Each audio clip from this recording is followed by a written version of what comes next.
అందరికీ నమస్కారం అండి. ఈ దసరా సందర్భంగా ఈ అక్టోబర్ 1వ తేదీ నుంచి అక్టోబర్ నెలలో వచ్చే చాలా పథకాలు ఉన్నాయండి. వాటి గురించి మనం తెలుసుకుందాము.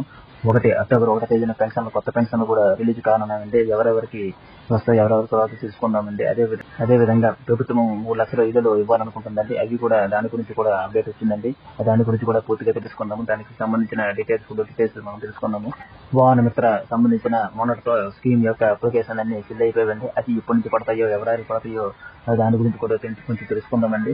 ఈ పీఎం కిసాన్ అన్నదాత సుఖీభవ 21వ ఇన్స్టాల్మెంట్ గురించి కూడా పూర్తిగా ఇన్ఫర్మేషన్ వచ్చిందండి. అది ఎప్పుడు పడతాయో వాటి గురించి కూడా మనం తెలుసుకుందాం. ఇవన్నీ తెలుసుకునే ముందు మీరు మా ఛానల్ కొత్తగా చూస్తున్నట్టయితే లైక్ చేసి సబ్స్క్రైబ్ చేయండి. ఇటువంటి విలువైన సమాచారం మీకు వెంటనే వస్తాయి. అక్టోబర్ 1వ తేదీన ఇప్పుడులాగే సచివాలయ సిబ్బంది ద్వారా మనకి పెన్షన్ల పంపిణీ జరుగుతుందండి. దసరా ముందు రోజే పెన్షన్ పంపిణీ చేస్తారండి. 1వ తేదీన 2వ తేదీ దసరా కావున అయితే కొంతమందికి కొత్త పెన్షన్లు వచ్చాయండి. వాళ్ళు కూడా ఈ నెల అక్టోబర్ 1 నుంచి పంపిణీ చేస్తారండి.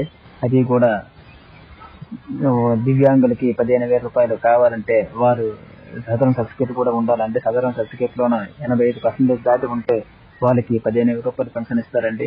అదేవిధంగా 40% దాటి ఉంటే వాళ్ళకి 6,000 రూపాయలు పెన్షన్ ఇస్తారండి. ఆ 40% కూడా లేని వారు ఉంటే వాళ్ళకి పెన్షన్ తొలగిస్తారండి.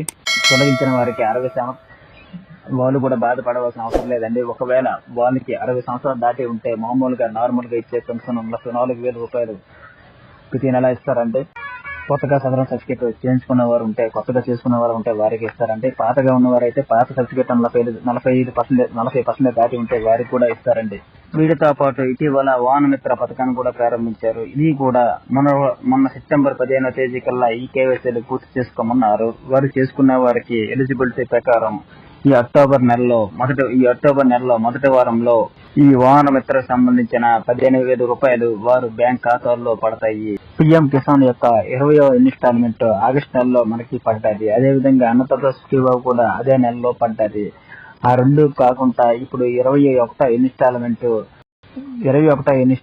గా మరియు అన్నదాత సుఖీభవ 2వ ఇన్స్టాల్మెంట్ ఈ రెండు కలిపి 7,000 రూపాయలు మీ బ్యాంక్ ఖాతాల్లో అక్టోబర్ 18వ తేదీన మీ బ్యాంక్ ఖాతాల్లో పడతాయండి. అదే విధంగా ఈ కేవైసీ చేసుకొని లేకపోతే వారు ముందుగా పూర్తి చేసుకొని ఉంచండి. లేకపోతే మీ బ్యాంక్ అకౌంట్ కి డబ్బులు పడవు. ఇటువంటి జెన్యూన్ ఇన్ఫర్మేషన్ మీకు వెంటనే ఏపీకి సంబంధించినవి, కేంద్రానికి సంబంధించిన విషయాలు వెంటనే మీకు తెలియాలంటే నా ఛానల్ లైక్ చేసి సబ్స్క్రైబ్ చేయండి.